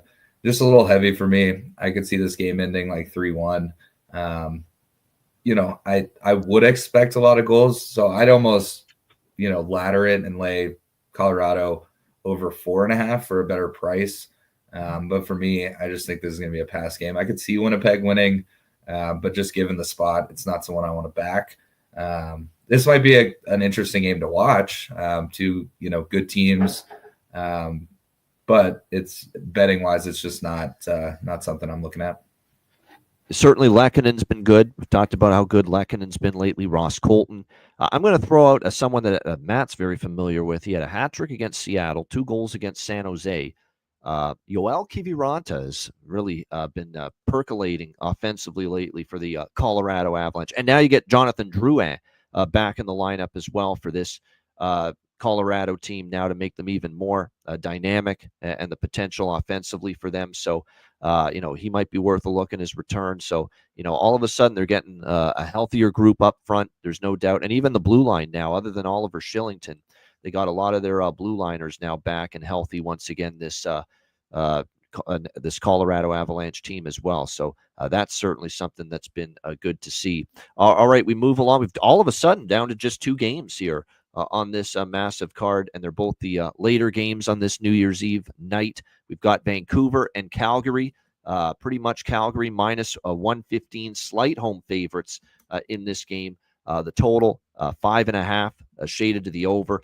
So I really, really want to, or considered, I'm still considering it. I really want to take Vancouver in this spot. They're off that game where they blew it against Seattle, and I mean blew it. I mean, they were up 4-1 late in the third period. Seattle roars back with 3 unanswered goals late in the third period to tie it up. And then, of course, Vince Dunn in overtime gets the game winner, and they get themselves quite the stunning 5-4 comeback win, the Kraken over the Vancouver Canucks. Certainly sounds like a bounce-back spot. Feels like one for Vancouver. They're better on the road than they've been at home. We've talked about that all year. You don't want to bet Vancouver at home, but on the road, they've been excellent for the most part this year. That road record is still pretty damn impressive. They enter tonight at 10-3-2 on the road. Coming off that kind of loss, you'd expect a great effort, but they're very banged up. Really, really banged up. And the reason why I liked Seattle against them on Saturday is because you take out certainly Pedersen, but even more so Quinn Hughes. It's a huge deal. There's just a huge, huge void in that blue line that you have to fill. And Derek Forbert, Tyler Myers, Carson Soucy, Noah Juleson, Desharnais, and Brandstrom. Are they the kind of players that can adequately fill that void for a Quinn Hughes who just does everything, plays in every situation, all the big minutes he logs on the ice on that blue line? I don't know if that's possible for Vancouver. So I want to take him in this spot, bounce back time. But, with Quentin Hughes and Elias Pettersson out, I'm a little hesitant to do it. So I lean Vancouver. Don't love it with who's out of the lineup. Dustin Wolf confirmed, by the way, in net for the Calgary Flames in this game. But like I said, too many and plus Phil Hronek is still on IR long-term for the Canucks. And that's the 2 straws that stir the drink defensively for the Vancouver Canucks. Both of them out now, Hughes and Hronek. So want to take Vancouver, like the spot, like the ego getting, bruised by that collapse against Seattle. And I think they're still better than Calgary, but man, didn't like what I saw with those injuries. And certainly when you lose a game like that, that's a bad look. So it's a lean Vancouver. I don't know if I'll ultimately pull the trigger on it though. Alex, what do you think here? Canucks Flames. Like I said, a banged up team, and Vancouver going up against Calgary, which we know Calgary's strong, at home, much stronger at home than on the road. So I'm not gonna, just kind of keep it simple, stupid kind of move for me. I'm taking Calgary on the money line. I got minus 110 now at FanDuel, so that's within striking distance. Not a big play; it's a smaller play, but I like Calgary here to get 2 points. Yeah, that's a good point by Rich H. And look, Rich H is a Vancouver Canucks fan, but he's being real about the situation here for Vancouver tonight, and the fact that Dustin Wolf in 10 starts at the Saddle Dome this year, 9-1 for the Calgary Flames. So pretty good results here. And you're right. Once I saw Wolf, I'm like, no thanks. We like us some Dustin Wolf, especially me and Alex, who've been talking about the potential this guy has long term for the Calgary Flames in net for them. Matt, is there anything you like here, Vancouver, Calgary?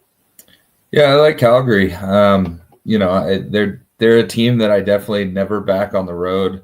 I was on San Jose the other night. Obviously, Calgary was able to get the win, but there was some good value on San Jose the other night, and it's a game that is local TV here when we're up at my parents'. So we were watching, hoping San Jose would get something going.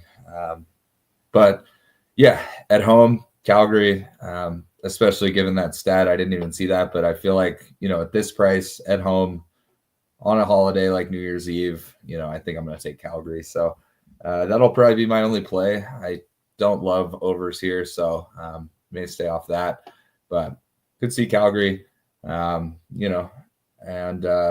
yeah, that's, I think, it for me. I mean, I might take a look at a Blake Coleman prop, maybe a Coleman Stephan parlay, Plano, Texas, New Year's Eve situation, but I know he's been kind of in and out. He's gone on some streaks, but then he's had really cold stretches as well. So Yeah, probably just Flames money line for me on this one.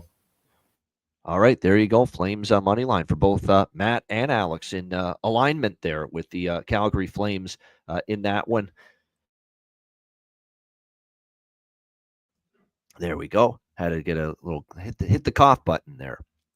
Is what I had to do. Yeah, for Vancouver, as far as goal props, Connor Garland, maybe you look in that direction. DeBrusk, Brock Besser really heating up the last couple of games as well. For Calgary, Huberdeau.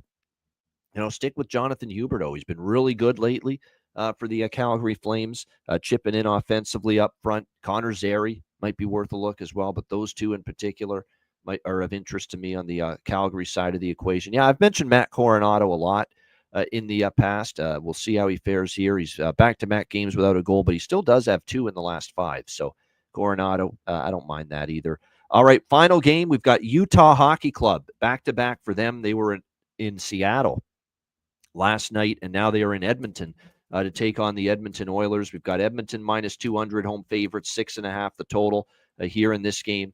Obviously, we saw Vejmelka last night, means with obviously Connor Ingram still on IR for Utah, probably see Jackson Stauber here as the starting goaltender tonight for the Utah Hockey Club. That being said, it is not confirmed of yet.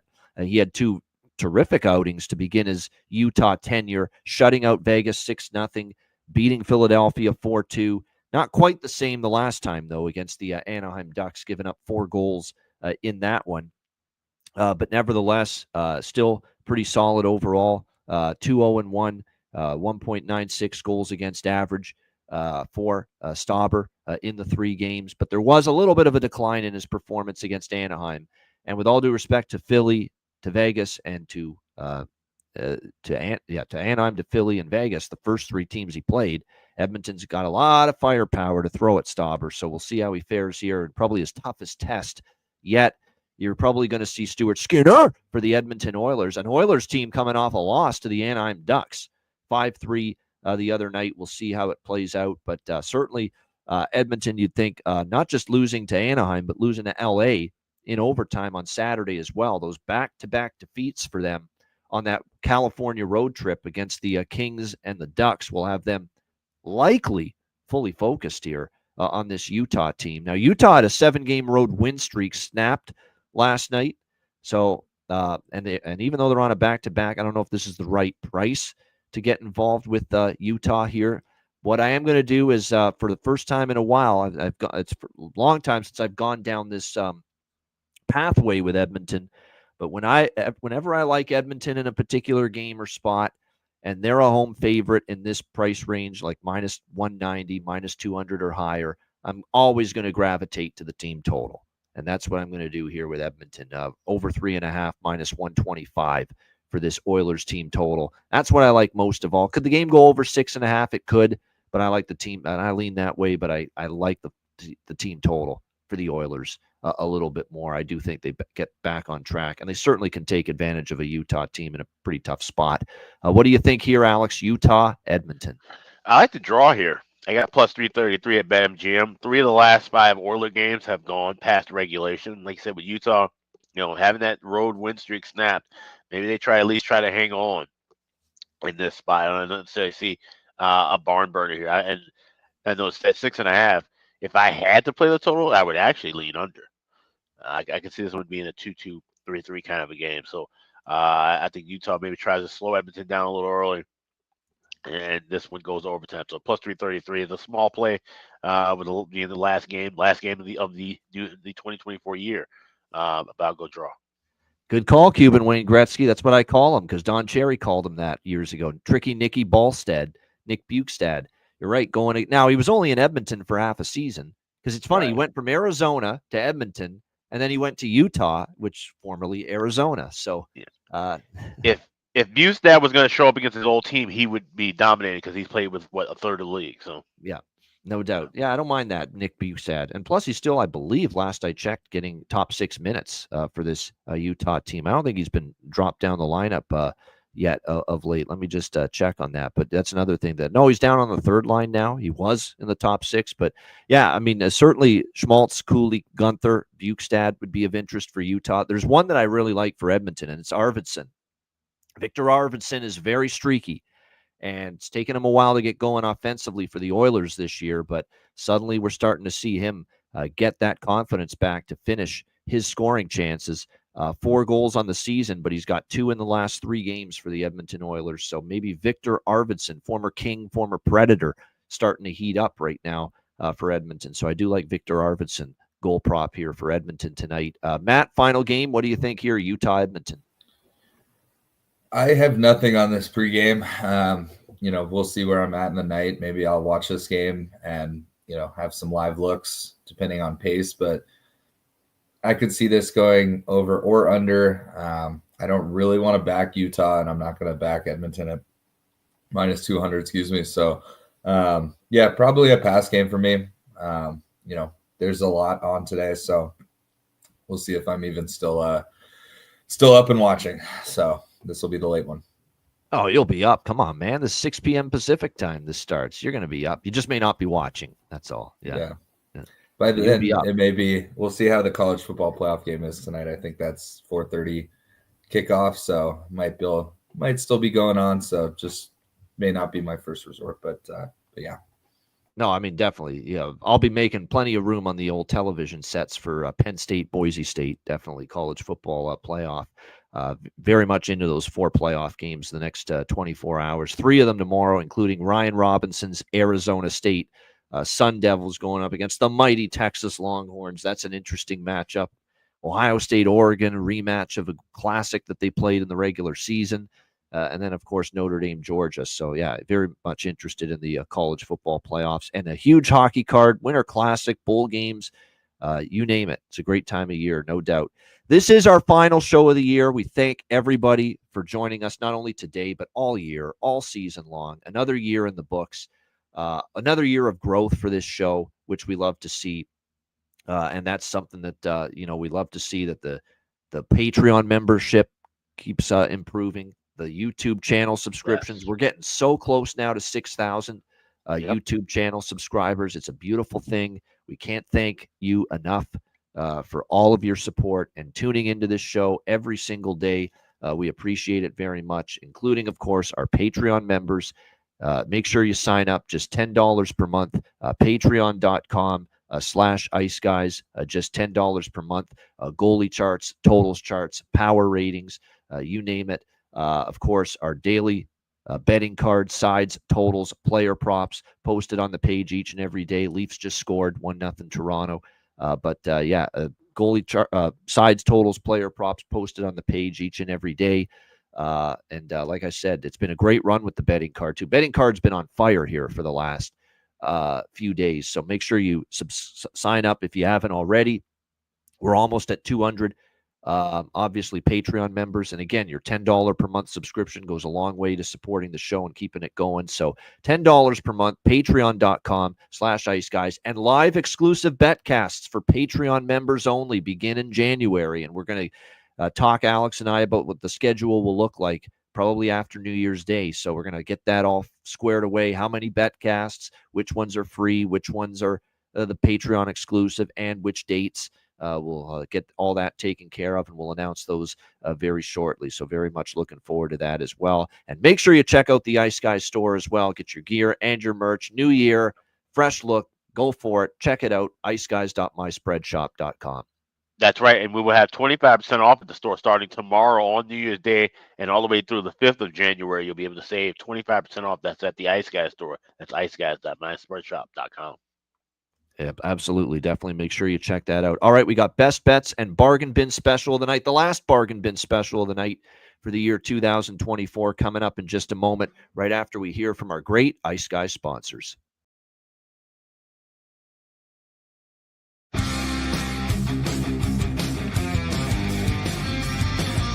Support for the Ice Guys podcast is provided by Boston Hemp Incorporated, Manscaped, Power Play Sportsman, Raise Your Game, Tailgaters Social, and a big thank you to all that subscribe to the Ice Guys Patreon page.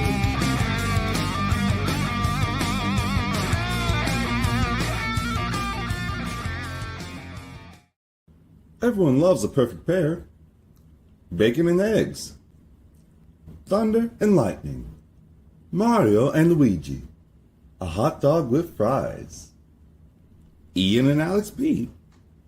That's right, everyone loves a perfect pair. So why not pair up your game nights with Boston Hemp? From exotic flower to concentrates and edible products, you'd be hard-pressed to find a better pairing than Boston Hemp and hockey. Check them out today at bostonhempinc.com. That's bostonhempinc.com. Boston Hemp Incorporated, the official smoke sponsor of the Ice Guys. Void where prohibited by law. Not available outside of the United States. Must be 21 or over to obtain products. Check your local regulations to see if Boston Hemp is available in your area. Shout out to all our great sponsors, including Boston Hemp Inc. 20% off all orders on the website using the promo code ICEGUYS at bostonhempinc.com. Before we get to Bargain Bin Special of the night and best bets, we do have one game on New Year's Day, and we're not on tomorrow, so we'll just talk about it in brief here. The one game in the NHL on New Year's Day, Wednesday, January 1st, 6 p.m. Eastern. New Jersey Devils, Los Angeles Kings. We've got LA minus 120, home favorites, 5.5 the total. This is a Stanley Cup final rematch. This was a rematch of a Stanley Cup final like 12, 13, 14 years ago. Devils and Kings. A lot has changed, obviously, since then. Now, obviously, for the Devils, this is back-to-back. This is the Anaheim-LA back-to-back. Of course, play the Ducks today, Kings tomorrow. I assume we're probably going to I can't assume because Markstrom is looking like he's going to start today. Even though LA is the tougher team. So maybe it will be Jake Allen tomorrow against the LA Kings. Meanwhile, the Kings, of course, coming off a comeback win against Philadelphia. They continue to play really well here at Crypto Arena. They've been really, really strong on home ice. Probably wouldn't be wanting to go against them here at home with the way they've played. So I guess the lean right now is LA. The total, we'll see what the goaltending. I'd be leaning over if it's Allen. But again, I don't know what we're going to get as far as the goaltending is concerned, matchup-wise. I will tell you one goal prop I will be on for sure for this game. His Twitter and social media handle and Instagram, it's the Fogue Daddy. Warren Fogle right now for the LA Kings is starting to heat up, and he scored against his old team, the Edmonton Oilers. I believe he scored the last game as well against Philadelphia. He's a streaky scorer, and Warren Fogle is starting to heat up right now for the LA Kings. So Warren Fogle goal prop will be 100% on my, it's probably going to be the Bargain Bin Special because I will still have a Bargain Bin Special posted on the Patreon page for this game tomorrow. And it's probably going to be that. It's probably going to be Warren Fogle for the Los Angeles Kings because you will be able to get a bargain bin price with him. Plus 390 is what I'm seeing right now with Warren Fogle for LA tomorrow to score. So there you go. Early look ahead, Bargain Bin Special for tomorrow for the one game. Warren Fogle, LA Kings, plus 390. Alex, Devils, Kings, New Year's Day. Yeah, I'm seeing a minus $1.10 with LA at FanDuel. I might just go on and grab that just based off of, like I said, back-to-back spot. I can see where LA, obviously, having the game tomorrow, they're probably going to have maybe a little family kind of style New Year's. Probably nothing too crazy. Where in New Jersey, maybe they go out and have a few pops after the game, not having to really do any serious travel between Anaheim and LA. So I'll just grab a little bit of 110 with the LA Kings. It'll just be something I have in pocket to start the new year. All right, there we go. And that's a good point by Ricky Levine here. Kings, 7 straight at home, 12-2-1 overall. I mean, they've been rocking it at home. You got to give them credit for that. They have certainly been good on home ice throughout the course of the season. That was a great comeback by them against the Flyers, too, especially when they beat Edmonton. Certainly could have just said, you know what, we're trailing to this Philly team. It's back-to-back. Not our day. But they came back and they won it. And Kopitar spearheaded the comeback. That guy still has so much gas left in his tank. He got the 2 goals in the third period to bring them back in that game. Very, very impressive. Kopitar for the Kings having a really solid season. Still getting it done like a fine wine, better with age. Matt, any thoughts looking ahead to tomorrow? Devils, Kings. Yeah, I'd probably take LA as well, given the back-to-back situation with New Jersey. The only thing that would alter that is if New Jersey does lay an egg and drop one to the Ducks tonight, then I would be, more hesitant because then I could see New Jersey coming back strong and trying to get the win tomorrow night. But I think New Jersey is going to beat the Ducks tonight, and so I think it's a smart play to go ahead and take LA, especially as Alex mentioned, if you can get the LA at minus 110 at home, given their streak they're on. I think that's a great look. So goaltend or overs, it'll depend on goalies. It'll depend on how the Devils game goes today. So I don't really have a lean on that, but I would lean LA, all things considered.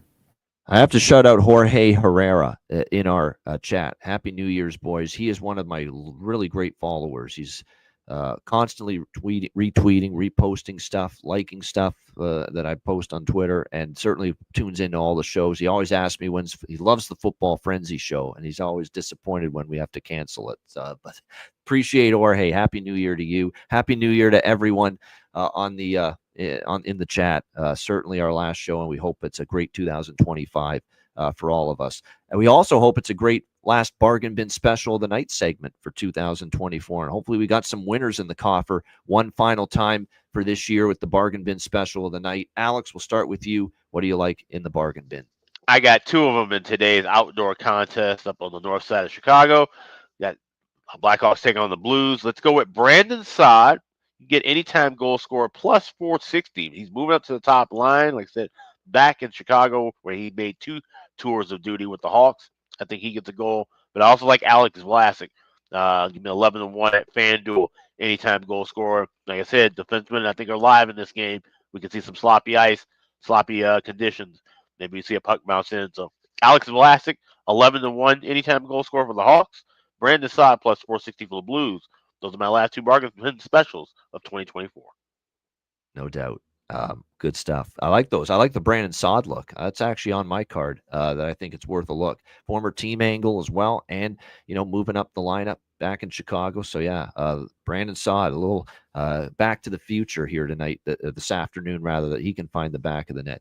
You guys need to stop with this Matt doesn't smile enough crap. I mean, my goodness, he can't be just what do you want? You can't be me and all this hyper and energy all the time. He's a low key guy. It's okay. Nothing wrong with that. Come on. Someone in the chat said it's like Matt's being held hostage when he's doing these shows with the emotion he shows. Come on. He's a laid back guy. There's nothing wrong with that. We can't all just be, babbling Brooks and just spastic and hyper and, just not so like me. Sometimes it's nice to have a nice, calm, cool, low key personality to offset my insanity. So that's why Matt's a good fit for the show. Plus, he knows what he's talking about. I've never in my life had anyone tell me that I don't smile enough because I'm pretty much laughing 24/7, 365. Yeah, that's bizarre to me. Cuban Wayne Gretzky, I don't know what to tell you, man. Maybe it's just your vibe, but yeah, who knows? Speaking of Matt, it's your turn here. Bargain bin special. What do you like? For the bargain bin, I actually have to give Aaron a shout out. It's Tuesday. I like a Stefan goal prop in general, but then the fact he's back on the first line, I was going to be on anytime goal, anytime assist, anytime point. But to make it bargain bin worthy, we're going to take Stefan Nason 2+ points tonight. Could be 2 assists, could be 2 goals. Doesn't matter. Just need him to get 2 points. I think it's plus 425. So Stefan Nason, 2 points tonight for the Devils against a former team, not a long time tenure, but a former team in the Anaheim Ducks. All right, there you go. Good stuff there with the bargain bin special of the night for Matt Robinson. I'm giving you 2. Why not? It's the final show of the year, and I can't choose between them. I'm going with Jake Evans. I'm going for the gusto with that crazy streak he's on for the Montreal Canadiens, looking for a 6th straight game with a goal, and the price is incredible. Plus 850 is the best price with him. And I'm going to go to Paul Cotter for New Jersey. I like that look where it's just he struggled. He couldn't buy a goal for the longest time. He finally scores in the last game against Carolina, and watch him maybe start to get it on rolling again and on a little bit of a hot streak like he did early in the season. Plus 625. Great prices. These are 2 really strong, big prices. So if one of them hits, it's going to be a nice day. Jake Evans, Montreal, plus 850. Paul Cotter, New Jersey, plus 625. There you go. 2 bargain bin specials for me on this New Year's Eve. All right, best bets. Alex, what do you like? Yeah, we'll go with that Columbus Blue Jackets game. You get plus 212 now at Bet Online. I think that's a great spot when you look at they've won 3 home games in a row. We talked about Carolina losing 7 of their last 8 on the road. I think that's a tricky spot for the Canes, and like I said, they struggle in that building as well. So CBJ plus 212 is my final best bet of 2024. big underdog hunting here for Alex in the final show of the year. Columbus plus 212 against Carolina. There are a couple dogs I like, and that is definitely one of them. So, yeah, Jackets, best bet for Alex B. Smith. Matt, what do you like best bet? Yeah, so I mentioned it earlier. I've been to probably 8 or 9 New Year's Eve games in Dallas. Energy's high. It'll be 7 o'clock puck drop, so people will be just kind of getting their drinks going, but by mid-game, it gets pretty lively in there. So I like a lot of goals. It doesn't matter who it's from, whether it's Dallas or Buffalo. I'm going to take the over at 6. I think, this could be a 5-4 type game, 5-3 type game. So I think there's going to be a lot of goals. Probably goals early and often, so I do like the first period over as well, but I'm just going to play it safe and take the full game over at 6. All right, there you go. Full game over 6 for Matt Robinson with Buffalo and Dallas for his best bet, final best bet of the year. My final best bet of the year, and I've been rolling with best bets, and a majority of them have been totals for my best bets, but I'm going to go with a side, and we're going to take the winged wheel tonight. The Detroit Red Wings minus 120 against Pittsburgh. They've been a great New Year's Eve team for what it's worth. A great track record for the Red Wings on New Year's Eve. Certainly, I liked what I saw after they got that first full practice after the Toronto loss under Todd McClellan. They came out and they beat a very good Washington team on Sunday. Momentum, confidence that can build into this game. Detroit with a great track record, obviously. And we get Pittsburgh off a win, too. And that's usually the good time to bet against the Penguins because stringing wins together has been a problem for them all year. Detroit minus 120 against Pittsburgh.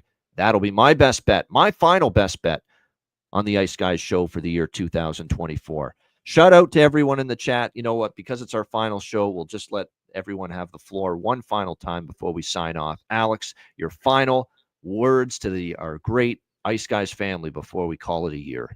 Yeah, we just want to thank everybody for, watching us every day, signing up to the Patreon, buying stuff from the store. Just all your engagement support means a lot to us. And, obviously we move on to a new year and hopefully, like I said, bigger and better things. That's obviously the goal. Everybody stay safe. No one drink and drive. Hopefully have a designated driver, get to where you're going and have a good time and really get rocking and rolling for, like I said, a new year, 2025. Absolutely. And Matt Robinson now completing his first full year now with the Ice Guys. It was just a little over 1 year ago that he made his very first appearance on the Ice Guys show. You've come a long way, Matt, since then. You've gotten better and better on this show. You've become I think you're playing your best hockey with the Reno Ice Raiders here so far this season. You've been tearing it up with that team, which is great to see. But like I said, it's nice to have a year in the books with the one and only Matt Robinson. Final thoughts for our viewers and listeners. Yeah, it's been awesome. Appreciate you guys welcoming me on.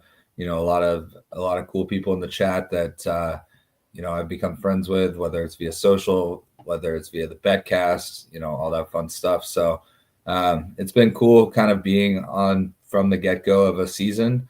Obviously, last year kind of came in around this time and then, rode through the playoffs with you guys. But getting to kind of start the year out, do preseason picks, things like that, always enjoyable. And yeah, to Alex's sentiment, I hope everyone has a great, safe New Year's. Definitely don't be afraid to have a few drinks, but, use Uber, use Lyft, whatever you got to do to be safe because we 100%. Want all you guys back in the new year. And Kyle mentioned it. I will be having a few drinks myself tonight, so I'm just fired up for this awesome slate of sports between this huge NHL card, bowl games going on, college football playoff starts, U.S.-Canada World Junior game. I mean, you name it, it's happening tonight. So everyone have a great fucking New Year's, and we'll see you guys in 2025. Go Canada, go. Go Canada, go. I know I'm going to get some objections from the two people on the That's screen. That's right, USA, baby. Stars and bars all day. Let's go. I'll tell you what, I'm worried for Canada for that game, quite honestly, because they can't score. They've had trouble putting the puck in the net, finishing. Germany and Latvia, they can't finish their chances enough. I know both teams had a loss that they're not happy with. They both lost a game they shouldn't have. They shouldn't have lost. They lost, although Canada's is worse. I mean, hearing some Canadians say, well, the U.S. lost just now to Finland. Give me a break. That's not a bad loss. Finland's a good team. That's a bunch of nonsense trying to compare the U.S. Are you serious? You're trying to compare the U.S. losing to Finland to Canada losing at home to Latvia? Come on. Yeah, give me a break. Even I know that's not the same. Yeah. No, it's not. No, it's not. But the good news is because U.S. lost that game, Canada can still win the group by winning this game tonight. It's Group A, first place on the line. I'm still concerned for Canada. Like, I think the U.S., to me, was the team to beat going into this tournament. They're the gold medalists from last year. They're loaded still with all the Gabe Perreault and Ryan Leonard and all those. They're a really good hockey team. Now, Augustine, their goalies looked a little shaky so far, but that's the only quibble I have with the U.S. They've looked really, really good.